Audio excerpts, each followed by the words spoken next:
किसान हमारे भाई हैं, बेकरार हैं हमसे मिलने के लिए, हम उनसे बेकरार हैं मिलने के लिए।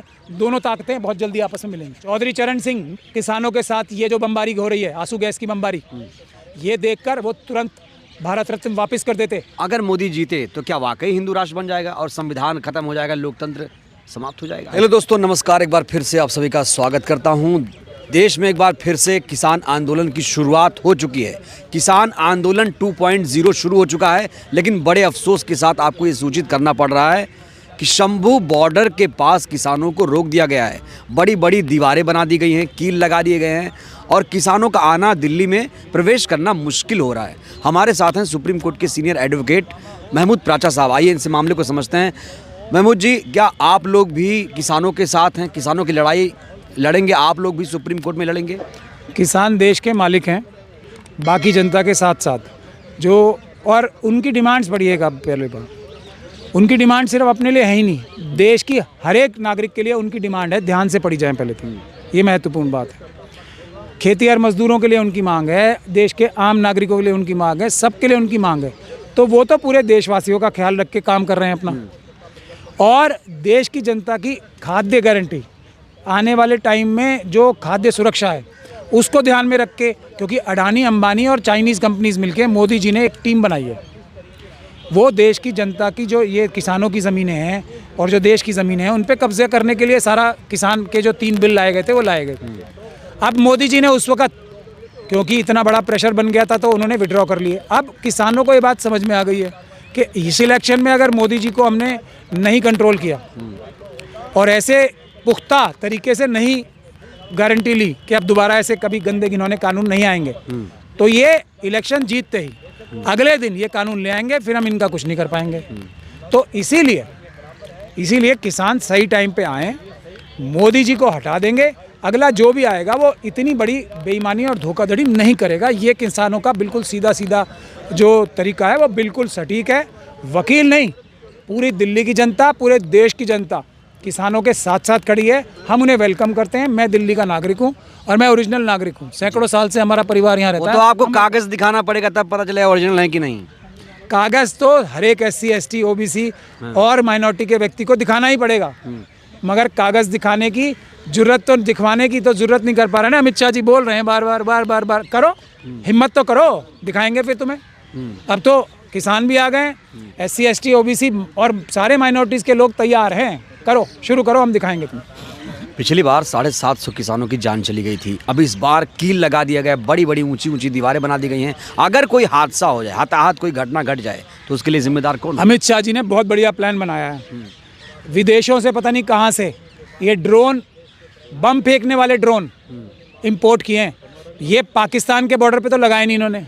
बम फेंकने वाले ड्रोन्स, तो बॉम्ब फेंकने वाले ड्रोन्स जो चाइना बॉर्डर पे होने चाहिए, बॉम्ब फेंकने वाले ड्रोन्स जो पाकिस्तान बॉर्डर पे होने चाहिए, जहाँ से रोज़ के रोज़ आतंकवादी आ रहे हैं, जहाँ से रोज़ के रोज़ ड्रग्स हमारे देश में भेज रहा है पाकिस्तान। वहाँ के लिए उनके पास ड्रोन्स नहीं है स्पेयर करने के लिए। यहाँ देश के मालिकों के ऊपर आंसू गैस छोड़ने के लिए, आंसू गैस के गोले फेंकने के लिए उनके पास ड्रोन्स हैं। चाइना में ड्रोन लगा दो अमित शाह जी, इतनी तो ज़्यादा डरो मत आप भी। जैसा सुब्रमण्यम स्वामी जी कह रहे हैं, मोदी जी चाइना से डरते हैं इसीलिए 4000 किलोमीटर जगह दे दी उन्हें। तो चाइना के बॉर्डर पे ड्रोन्स चाहिए बम फेंकने वाले, या हमारे ऊपर बम फेंकने के किसानों के ऊपर चाहिए? ये तो आप अमित शाह जी से सवाल करो। नई थ्योरी कहा जा रहा है ये आंदोलन जीवी है और ये खालिस्तानी है। किसानों को फिर से खालिस्तानी कहा जा रहा है। मैंने आपको बता तो दिया, चाइना बॉर्डर पे कितने ड्रोन लगाए हैं मोदी जी ने, वो पूछ लीजिए उनसे। पाकिस्तान बॉर्डर पे कितने ड्रोन्स लगाए हैं, वो पूछ लीजिए मोदी जी से। क्यों रोज़ के रोज़ आतंकवादी आ रहे हैं? क्यों चाइना रोज़ के रोज़ हमारी कुछ ना कुछ ज़मीन छीने जा रहा है? ये तो सुब्रमण्यम स्वामी साहब कह रहे हैं, मेरे भी कहने की ज़रूरत नहीं है। अब तो मोदी जी पीठ थपथपा रहे हैं, कह रहे हैं हम तो अब चौधरी चरण सिंह को भारत रत्न बना दिया, जयंत भी कूद कर चले गए उस पाले में। अब दिक्कत क्या है? आज अगर चौधरी चरण सिंह जी जिंदा होते इस वक्त, तो अभी जैसे किसानों ने, ये पहलवानों ने अपने मेडल्स लौटाए थे ना, वहाँ रख दिए थे गंगा में ले जाके। चौधरी चरण सिंह किसानों के साथ ये जो बमबारी हो रही है, आंसू गैस की बमबारी, ये देखकर वो तुरंत भारत रत्न वापस कर देते। अगर उनके परिवार में चौधरी चरण सिंह जी की सही लीगेसी मानने वाला कोई है तो वो भी यही काम करेगा। मुझे बहुत जल्दी भरोसा है जयंत जी ये भारत रत्न लौटाना दें किसानों पे अत्याचार देख के। आप सही कह रहे हैं ये बात? मुझे भरोसा है अगर वो चौधरी चरण सिंह जी की आइडियोलॉजी पे, उनकी बातों पे चलने वाले हैं तो जो चौधरी चरण सिंह जी ने, तो ये देखिए आपको मैं बताऊं चौधरी चरण सिंह जी ने क्या किया था उत्तर प्रदेश में। ठीक। क्या किया था? उस समय के जो अडानी अंबानी थे, जो ज़मींदार थे, जो राजा थे, उनसे ज़मीनें छीन के आज जो किसान ये आंदोलन कर रहे हैं इनको वो ज़मीनें दी थी। ये चौधरी चरण सिंह जी ने काम किया था। आज वो चौधरी चरण सिंह जी का काम जो करोड़ों करोड़ों लोगों को खुशहाल बनाता है, उसको वापस करने की साजिश हो रही है। उसको वापस करने के लिए मोदी जी ने क्या किया? अडानी, अंबानी और चाइनीज़ कंपनियों के साथ मिलके ये जो 3 काले कानून आए थे गंदे, इन्होंने उनसे उनकी ज़मीनें छीनने का प्रोग्राम था। उनको इतना मजबूर कर दो, 6,000 रुपये के लिए मजबूर किया जा रहा है किसानों को। 6,000 रुपये क्या होते हैं? वो तो 6 लाख, तो उनका हक है 6 लाख पर साल कि हर किसान का। हम बजट जब बनाएंगे ना, हम दिखाएंगे कि हर एक किसान सरकार कैसे बनाएंगे? मैं वही कह रहा हूँ ना, जब देश के जो ऑप्रेस्ड क्लासेस हैं, वीकर सेक्शन से जब सरकार बनेगी ना, तब आपको पता लगेगा कि किस किस नागरिक का क्या क्या हक है। तो हम आपको ये बता रहे हैं, जो चौधरी चरण सिंह जी की जो इतनी बड़ी जो एक कंट्रीब्यूशन था देश के लिए, उसको ख़त्म करने के लिए तो ये साजिश हो रही है। तो चौधरी चरण सिंह जी या उनका कोई भी मानने वाला उनकी इतनी मेहनत को मिट्टी में मिलते हुए देख सकता है क्या? इसीलिए मैं कह रहा हूँ, अगर वो होते आज, तुरंत भारत रत्न वापस करते और बोलते भारत रत्न तो ये किसान हैं, ये मजदूर हैं, लेकिन अब ये गरीब समस्या हैं। क्या है? समस्या ये है कि किसान वहाँ पर ठिठुर रहे हैं, आ नहीं पा रहे हैं, अंदर नहीं, एंट्री नहीं हो रही है। पूरी पुलिस, कहा जा रहा है कि एकदम पुलिस राज आ गया है बॉर्डर पर। तो उसका सोल्यूशन आखिर हल क्या है? सलूशन क्या यहाँ ये से है- कोई PIL आएगा? PIL से मेरे ख्याल से कुछ होने वाला नहीं है। ठीक। आप किसी भी बड़े वकील की जो इतने सारे इंटरव्यूज़ आ रहे हैं वो देख सकते हैं। सुप्रीम कोर्ट के 4 जजेस और बहुत सारे दूसरे भी जजेस, सिटिंग और जो रिटायर्ड जजेस हैं, वो साफ साफ इस बात को कह रहे हैं कि जुडिशरी के ऊपर बहुत बड़ा दबाव है, जनता आगे बढ़े और हमारे ऊपर से दबाव हटवाए। सब दबाव आप लोगों ने जनता पर छोड़ दिया, EVM का भी जनता पर छोड़ दिया। मालिक भी तो लोकतंत्र कैसे बचेगा? मालिक भी तो जनता ही है। लोकतंत्र का हम सब नौकर चौथे हैं। स्तंभ में से भी तो आ रहा है। मैं वकीलों का कोट पहन रहा हूँ, मैं जनता का नौकर हूँ। हाँ। तो मालिक है, मालिक ही तो हम सब पे कोड़े चलाएंगे, हंटर चलाएंगे, उनके कान उमेटेंगे और सबको ठीक करेंगे। जनता देश की मालिक है। ये मालिकों का ही तो काम है। मालिकों की अगर कोई ज़मीन जायदाद या उनके कोई हक लुट रहा है तो मालिक अपनी सड़क पे आके जो संवैधानिक तरीका है उससे नौकरों को ठीक लाइन पे लाएंगे, नहीं तो सजा देंगे नौकरों को। सर, इस किसान आंदोलन को 2 तरह से पेश किया जा रहा है। एक चश्मा है टीवी मीडिया का, एक सोशल मीडिया का। जनता उसे किस तरीके से, उसका दृष्टिकोण क्या होना चाहिए, नज़रिया क्या होना चाहिए इसको लेकर? सीधा सीधा है दृष्टिकोण। ये जो भी व्यक्ति किसानों के खिलाफ एक शब्द भी बोल रहा है वो देश का गद्दार है, कोई भी हो चाहे वो। एक शब्द किसानों के खिलाफ जो भी बोल रहा है, डायरेक्टली या इनडायरेक्टली, वो देश का गद्दार है, आतंकवादी है। और चाइना के साथ मिला हुआ है, पाकिस्तान के साथ मिला हुआ है। अडानी अंबानी के साथ मिलके चौधरी चरण सिंह जी ने जो काम किया था उसको ख़त्म करके वापस जगह छीन के। लेकिन आप ये तय नहीं कर सकते कि कौन गद्दार है, कौन देशभक्त है। वो तो सरकार तय कर रही है। मैं कहाँ कर रहा हूँ, मैं तो फॉर्मूला बता रहा हूँ।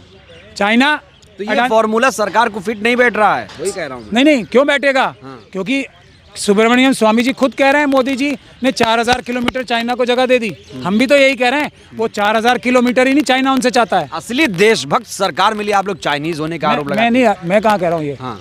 ये तो सुब्रमण्यम स्वामी जी जो उनके पार्टी के सीनियर मोस्ट मेंबर्स में से एक हैं, वो कह रहे हैं मोदी जी चाइना से डरते हैं। 4,000 किलोमीटर जगह चाइना को उन्होंने चाइना से डर के दे दी है। और वो ये कह रहे हैं मैं बहुत जल्दी राज भी इनका खोलने वाला हूँ। वो तो इसलिए नहीं खोल रहा हूँ क्योंकि पार्टी का बहुत बड़ा नुकसान हो जाएगा, मतलब भारतीय जनता पार्टी का। ये तो सुब्रमण्यम स्वामी जी कह रहे हैं। अगर मोदी जी में और उनके जो खुद के वकील थे राम जेठमलानी जी, उनका इंटरव्यू देख लीजिए। वो कह रहे थे ये मोदी जी और अमित शाह जी चीटर हैं। उनका भी इंटरव्यू पब्लिक डोमेन में है, आप लोग कोई भी देख लें, गूगल करके आपको आराम से मिल जाएगा।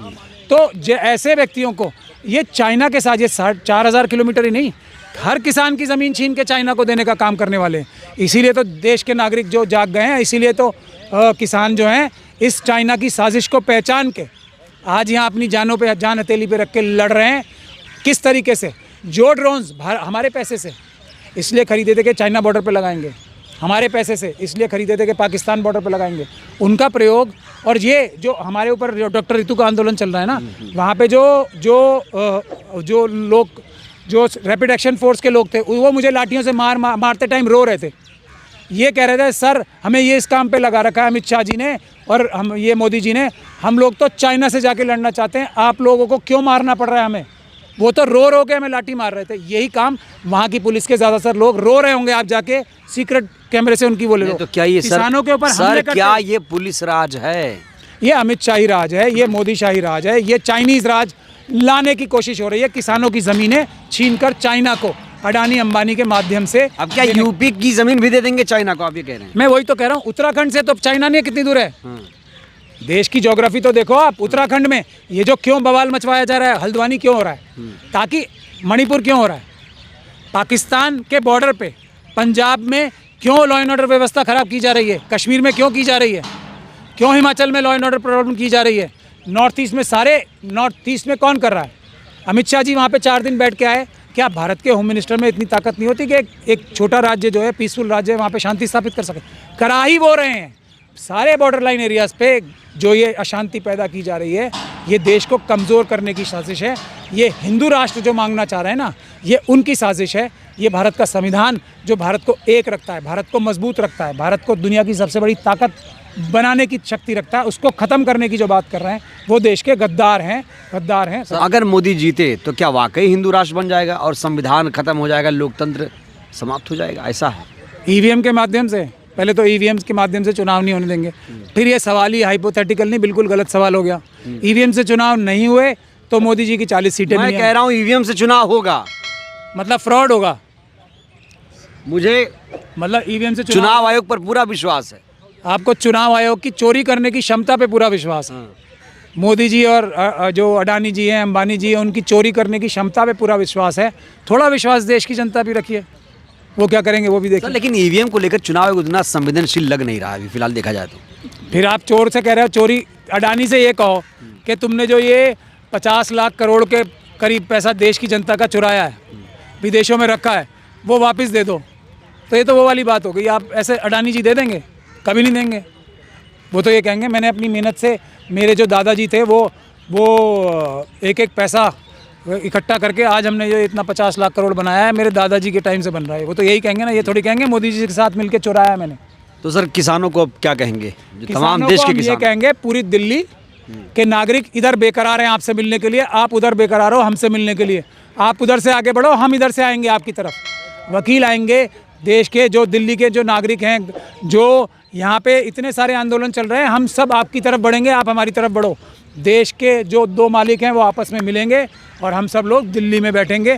ये जो हमारे नौकर बेईमान हो गए हैं, इनको ईमानदार बनाने के लिए बॉर्डर पे जा रहे हैं आप भी? बिल्कुल बता रहे, दिल्ली की जनता इस तरफ से बढ़ेगी 2 बॉर्डरों की तरफ और किसान हमारी तरफ। दोनों जो मालिक हैं, दोनों जो भाई बहन हैं, आपस में हाथ हिलाएंगे एक दूसरे को और एक दूसरे की तरफ बढ़ने की कोशिश करेंगे। अमित शाह जी सारे चाइना पे, आपको चाइना से तो कुछ लेना देना ही नहीं है। चाइना से तो हमारे देश को बचाना नहीं है, पाकिस्तान से नहीं बचाना। जितने ड्रोन्स हैं आपके पास ले आओ, अंदर भी बाहर। देखते हैं कितने आपके पास आंसू गैस के गोले हैं, देखते हैं कितनी गोलियां हैं आपके पास। हम पीछे हटने वाले नहीं हैं। किसान हमारे भाई हैं, बेकरार हैं हमसे मिलने के लिए, हम उनसे बेकरार हैं मिलने के लिए। दोनों ताकतें बहुत जल्दी आपस में मिलेंगी। बहुत बहुत शुक्रिया। तो आपने महमूद प्राचा सर को सुना, जो सुप्रीम कोर्ट के सीनियर लॉयर हैं। इन्होंने किसान आंदोलन के मुद्दे पर बेबाकी से राय रखी और इस समस्या का हल भी देने की कोशिश की। सरकार इस पर विचार करे तो बात हो सकती है, किसान खुशहाल हो सकते हैं। बहरहाल आप क्या सोचते हैं इस बातचीत को लेकर? आपकी क्या प्रतिक्रिया, अपनी प्रतिक्रिया आप लोग ज़रूर दीजिए। बहुत बहुत धन्यवाद, शुक्रिया, बहुत ख्याल रखिए।